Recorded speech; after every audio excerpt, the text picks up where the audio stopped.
నల్లగొండ జిల్లా కేంద్రం రాష్ట్రంలోనే అతిపెద్ద పవర్ పర్చేస్ సెంటరు ఆర్జాల బావి సెంటర్ అని 2.5 లక్షల క్వింటాల ధాన్యం అక్కడి నుంచి ప్రతిసారి తీసుకుంటారు. ఆ సెంటర్లో 45 రోజుల క్రితం తీసుకొచ్చి పోసింది ఒక మహిళా రైతు, ఇప్పటివరకు ఎత్తలే. ఏంటిది? సన్నధాన్యానికి ఇంకా మేము గైడ్లైన్స్ ఇవ్వలేదు, మేము ఎత్తమని మాట్లాడుతున్నారు. సన్నధాన్యం ఇక్కడనే కొంటాం తెమ్మంటే తీసుకొచ్చింది ఆమె వేరే ప్లేస్ నుంచి, తెచ్చి పోసుకుంది 45 రోజుల నుంచి. ఇంకా మా గైడ్లైన్స్ రాలేదు అని చెప్పి కొంటలేమని చెప్పి చెప్తున్నారు.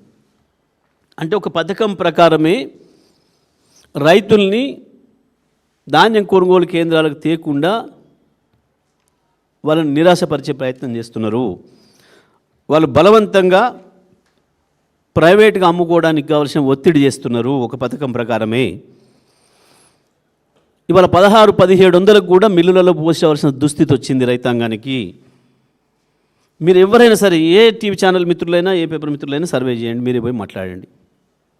నేను చేస్తున్న ఆరోపణలు కావు, రైతులు చెప్తున్న మాటలు.